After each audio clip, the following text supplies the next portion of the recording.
खजूरों का इतवार का वाकया उस वक्त का है जब यरूशलेम में ईद फसा थी। यरूशलेम की जो आबादी थी वो तकरीबन 3 से 4 लाख, लेकिन जब ईद फसा होती थी तो तकरीबन 10 से 12 लाख लोग यरूशलेम में जमा हो जाते थे।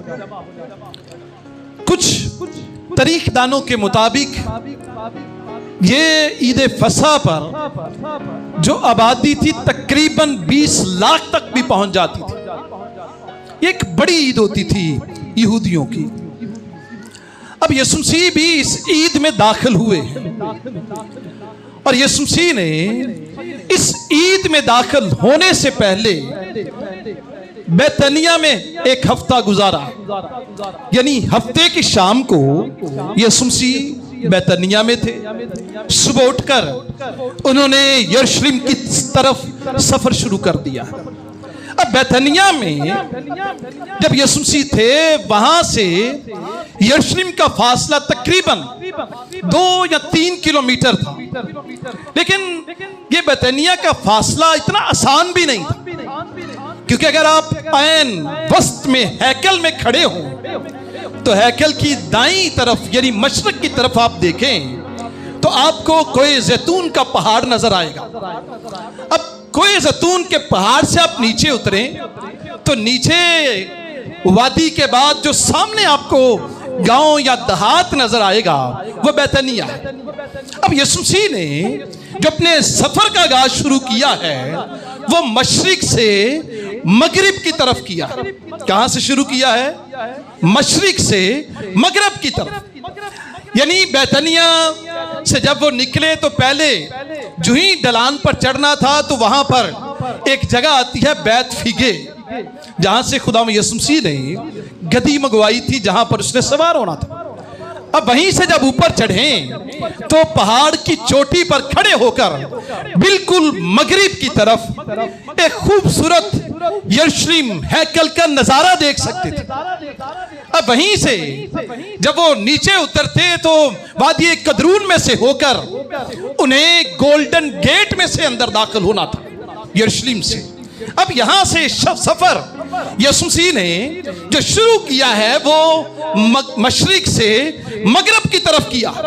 अब ये वहां जब पहुंचे हैं तो ये मशरिक से मगरिब का सफर ये भी साबित करता है कि एक बड़ी प्रोफेसी, एक बड़ी नबूवत हिजकिय्याह ने की थी। यीशु मसीह इसीलिए मशरिक से मगरिब की तरफ जा रहे हैं ताकि हिजकिय्याह की भी नबूवत को पूरा कर सके। नबूवत क्या थी?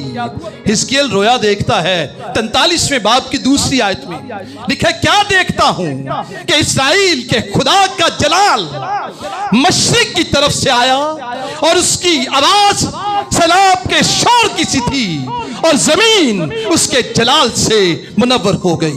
हालेलुया! यानी खुदा का आना मशरिक की तरफ से था, इसलिए यीशु मसीह मशरिक की तरफ से मगरिब की तरफ सफर शुरू करते। यहां यीशु मसीह जब दाखिल होते हैं तो ये यीशु मसीह का आखिरी सफर था।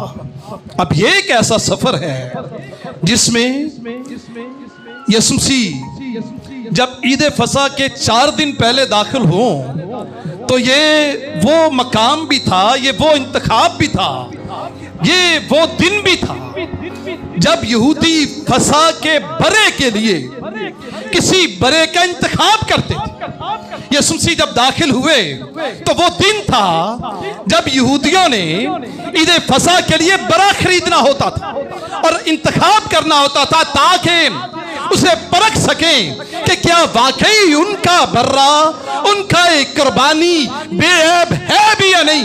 तो यीशु मसीह उस दिन दाखिल हो रहे हैं जब यहूदी इंतखाब करते थे कुर्बानी चढ़ाने के लिए। तो यहां यीशु मसीह हकीकी बर्रा है, बेऐब है। वो खुद अपने आप को पेश कर रहा है कि तुम्हें बरे खरीदने पड़ते हैं, मैं खुद बरा बनकर तुम्हारे दरमियान आ गया हूं ताकि किसी एक कौम का नहीं बल्कि पूरी दुनिया का कफारा दे सकूं। हालेलुया! यीशु मसीह उस दिन दाखिल हुए हैं जब बरों का इंतखाब होता था। क्या होता था? बरों का इंतखाब। अब यीशु मसीह बैतनिया की जगह को छोड़कर, बैतनिया अमन और रफाकत की जगह थी, क्योंकि यीशु मसीह बैतनिया में लाजर, मरियम और मर्था के घर में रहते थे। लेकिन यरूशलेम वो जगह थी जहां पर अदालत और बगावत थी। ये वो जगह जहां पर यीशु मसीह ने कहा कि ये वो जगह है जहां लोग नबियों को कत्ल कर देते, जहां अदालत होती है। अब यीशु मसीह का मशरिक से मगरिब को सफर करना एक तो इंतखाब था, और दूसरा ये पैगाम भी था कि दुनिया की नजात के लिए मुझे आराम छोड़ना पड़ा है। दुनिया की नजात के लिए मुझे सुकून की जगह छोड़नी पड़ी है, क्योंकि गुनाह इस कदर तल्ख हकीकत है कि कोई शख्स आराम को छोड़ने के बगैर, कोई शख्स आराम को, कंफर्ट जोन को छोड़ने के बगैर नजात का काम नहीं कर सकता, क्योंकि बरों को भी कंफर्ट जोन छोड़ना ही पड़ता। कभी आपने सोचा है जब बरों को कुर्बान करते हैं तो पहले 4 दिन की कर देने लोग उन्हों की सेवा कर देने, की कर देने सेवा। बच्चों उनके साथ बड़ी उनस हो जाती है, बड़ी मोहब्बत हो जाती है। क्यों मोहब्बत हो जाती है? उन्हें संगारते भी हैं, उन्हें क्या माला भी पहनाते हैं। और जब यीशु मसीह, आप सोचें, इमेजिनेशंस करें कि जिस तरह एक कुर्बानी के बकरे को सजाया जाता है, जिस तरह एक कुर्बानी के बकरे को मोहब्बत दिखाई जाती है, उसी तरह आज के दिन यीशु मसीह को वैसी ही मोहब्बत दिखाई गई है। जैसे कुर्बानी के बरे को फूलों और पत्तियों के साथ वेलकम भी किया जाता है, आपके और मेरे बरे को जिसने दुनिया की नजात दी, उसे भी आज के दिन इसी तरह खुशामदीद कहा गया था। यीशु मसीह जब दाखिल हुए तो यीशु ने कंफर्ट जोन छोड़ा। बैतनिया छोटा गांव, छोटी जगह को छोड़ा। और याद रखें, आज भी हम लोग हमेशा ऊपर से शुरू करना चाहते हैं। यीशु मसीह आज के दिन बैतनिया एक छोटे से गांव से शुरू करते हैं, और वहां से शुरू करके दुनिया के लिए, दुनिया की तारीख बदलने के लिए यरूशलेम में चले जाते हैं। और इस ख्याल को मैं सिखाना चाहता हूं कि आपकी शुरुआत मुमकिन है कहीं छोटी हो, लेकिन आज पैगाम यह है कि छोटी शुरुआत कभी छोटी नहीं रहती। जब आप उस छोटी शुरुआत के साथ, गुमनाम जिंदगी के साथ, यीशु मसीह के साथ साथ चलते हैं, तो यही सफर आपकी जिंदगी की अजीम गवाही बन जाता है। और आज के दिन यीशु मसीह का यह सफर दुनिया के लिए एक अजीम गवाही बन गया। अब ये यरूशलेम में जब दाखिल हुए तो दाखिल होते ही वहां पर माहौल ऐसा था जैसा माहौल यीशु ने कभी पसंद नहीं किया। माहौल क्या था भला? कि लोग बादशाह कह रहे थे, लोग खजूरों की डालियां लहरा रहे थे, लोग उनके सामने कपड़े बिछा रहे थे, और लोग अपने सब कुछ निछावर कर रहे थे। वो सब कह रहे थे कि यीशु तू बादशाह है, तस्लीम कर रहे थे कि ये कोई बादशाह। लेकिन याद रखें, यीशु मसीह ने आज के दिन उनकी खिदमत में एक गैर मामूली मोड़ आया है। आज से पहले यीशु मसीह ने कभी भी अपने मौजज़ात पर, अपनी शिफाओं पर लोगों को बोलने नहीं दिया, लोगों को गवाही देने भी नहीं दिया।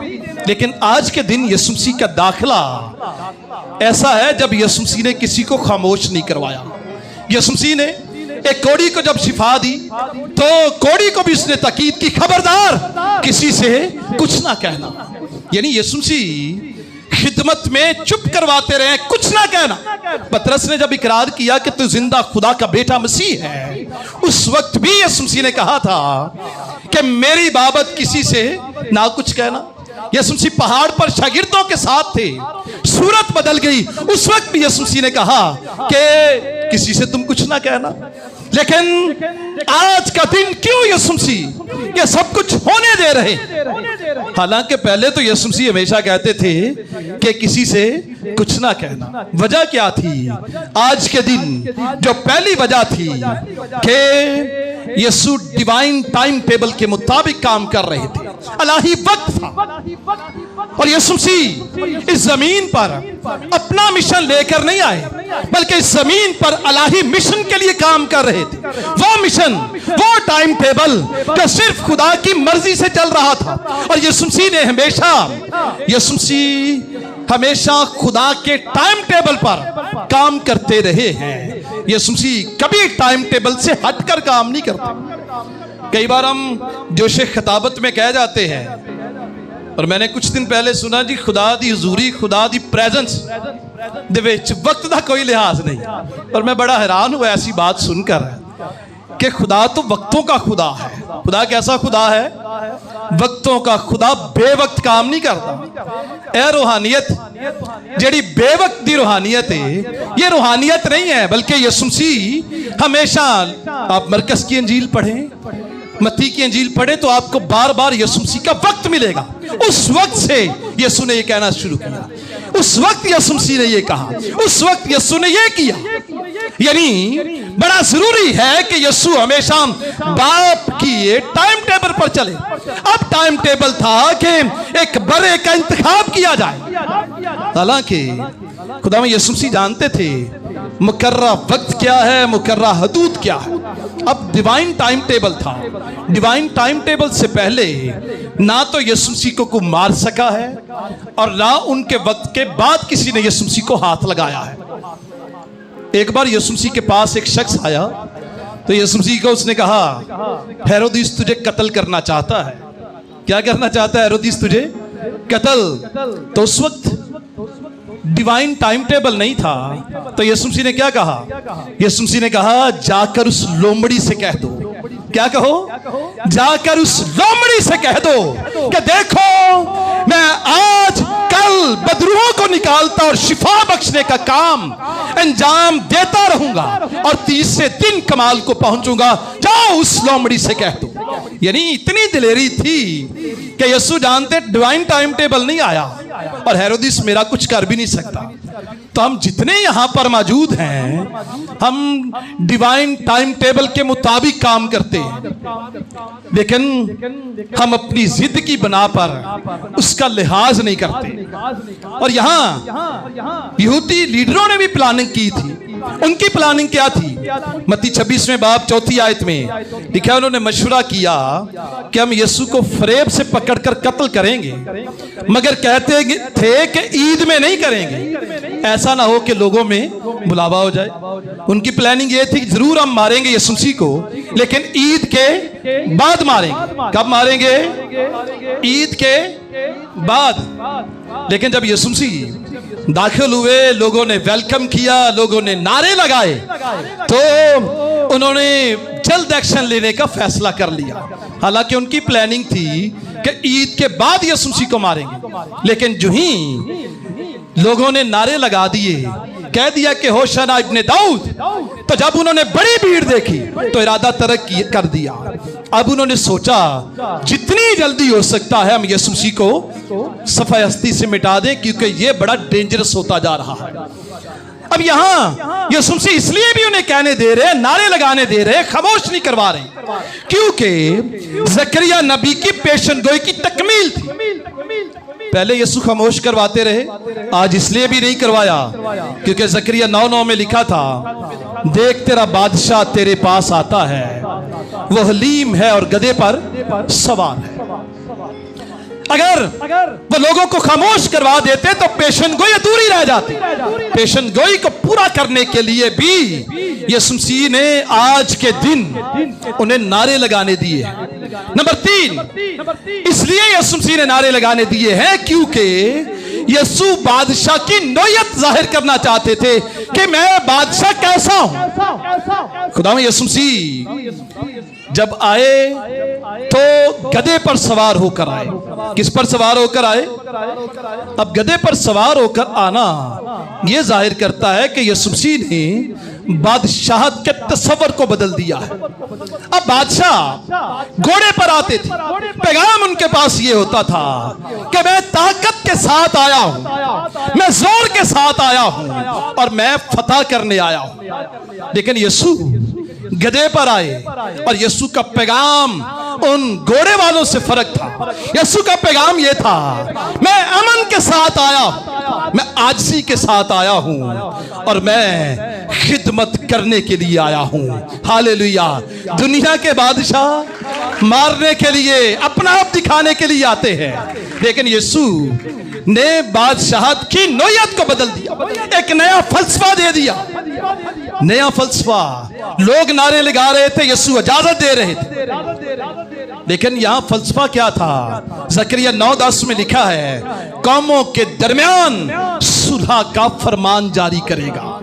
क्या करेगा? कौमों के दरमियान सुलह का फरमान। दुनियावी बादशाह अपने दुश्मनों को कुचल कर अमन कायम करते, लेकिन यीशु मसीह ने अमन का एक नया फलसफा दिया है। फलसफा यह था, अपने दुश्मनों से मोहब्बत करो। फलसफा यह था, अपने सताने वालों के लिए दुआ करो। आज भी दुनिया का फलसफा यह है कि हम मार कर फतह करेंगे। यीशु का फलसफा आज भी यह है, मैं खून बहाकर दुनिया को जीत लूंगा। और हमारा भी फलसफा यही है कि हम गीत गाते हैं, हम खून का हर कतरा हंस हंस के बहा देंगे। हम खून का कतरा लेंगे नहीं, बल्कि बहा देंगे। यीशु का फलसफा अपनी जिंदगी में लेकर आज सुबह जाएं कि हमें जंग के लिए नहीं, बल्कि अमन के लिए अपना खून बहाना है। और जो हम बादशाही कायम करेंगे, दुनिया एक वक्त में सरूट करेगी और दुनिया के हाकिम, दुनिया के बादशाह, दुनिया के जर्नल एक दिन खड़े होकर यीशु मसीह को कहेंगे, ए यीशु, तू ही बादशाहों का बादशाह और खुदाबंदों का खुदा है। हालेलुया। दुनिया के बादशाहतें कुचली जाएंगी, लेकिन मेरे और आपके यीशु की बादशाहत कायम रहेगी, क्योंकि यीशु ने खून बहाकर बादशाहत को कायम किया है।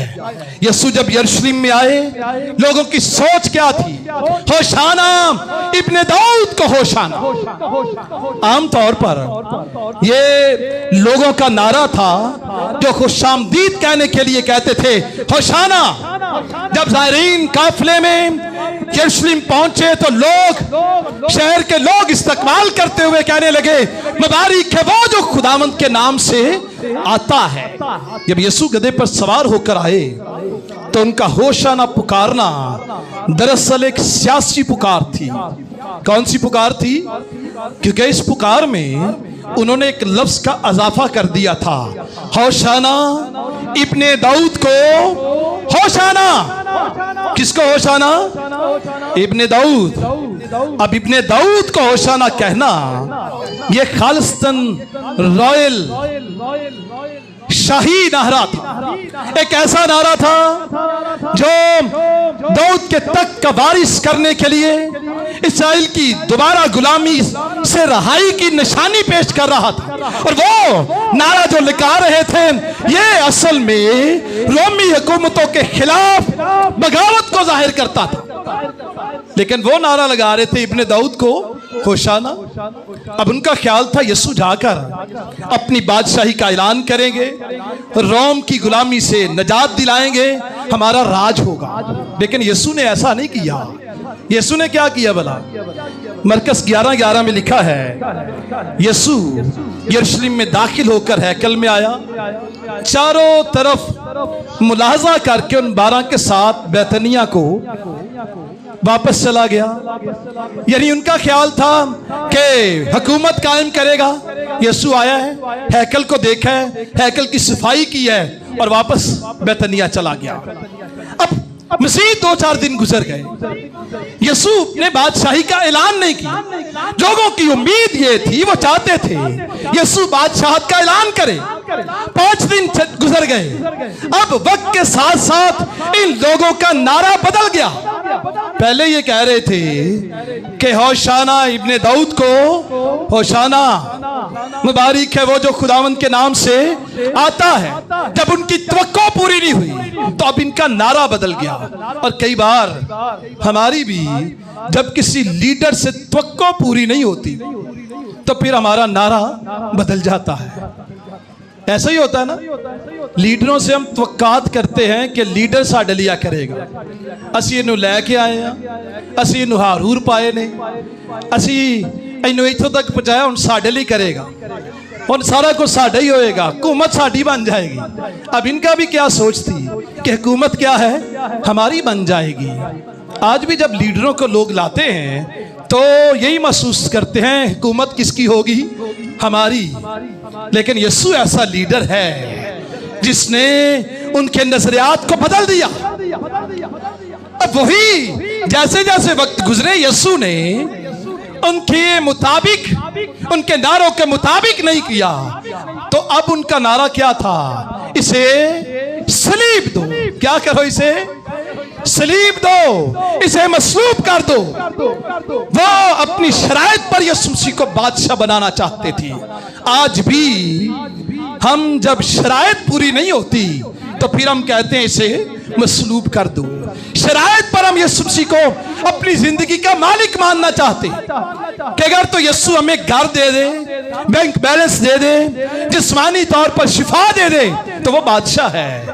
लेकिन अगर वो शिफा ना दे तो फिर इसे क्या करो, मसलूब करो। आज हमें इस त्योहार के मौका पर, खजूरों के इतवार पर एक सच्चे प्रस्तार की हैसियत से नारे लगाने की जरूरत। उनकी तरह नारे नहीं कि ये हमें बादशाही देगा, हम इसके फेवरेट बन जाएंगे। जब फेवरेट ना बने तो फिर हम नारे ना लगाएं कि इसे मसलूब करो। फेवरेट खुदा करता है। फेवरेट कौन करता है, खुदा। जब उनका नारा बदला तो वो नारा यीशु की मुखालफत में था, लेकिन उनकी बहाली के लिए, उनकी बरकत के लिए नहीं था।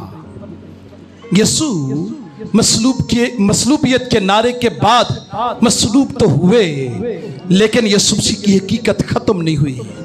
वो समझते थे यीशु मसीह की हकीकत इस नारे के बाद खत्म हो जाएगी, लेकिन यीशु की हकीकत इस नारे के बाद खत्म नहीं हुई, बल्कि इस नारे के बाद उसकी हकीकत और बदली। इसलिए सच्चे प्रस्तार का नारा ये नहीं होना चाहिए कि इसे मसलूब करो, ये हमारे मुताबिक नहीं है, बल्कि नारा ये होना चाहिए, इब्ने दाऊद को होशाना, मुबारक है वो जो खुदावंद के नाम से आता है। इस इतवार इस पैगाम को साथ लेकर जाएं कि हम यीशु को अपने मुताबिक मुनज्जी नहीं बनाएंगे, बल्कि जैसा मुनज्जी वो है हम वैसा मुनज्जी उसे मानेंगे। तसव्वुर करें, आज के दिन लोग सड़कों पर नारे लगा रहे थे, यीशु मसीह के आगे होशाना कह रहे थे, लेकिन यीशु मसीह को बादशाह नहीं मान रहे थे।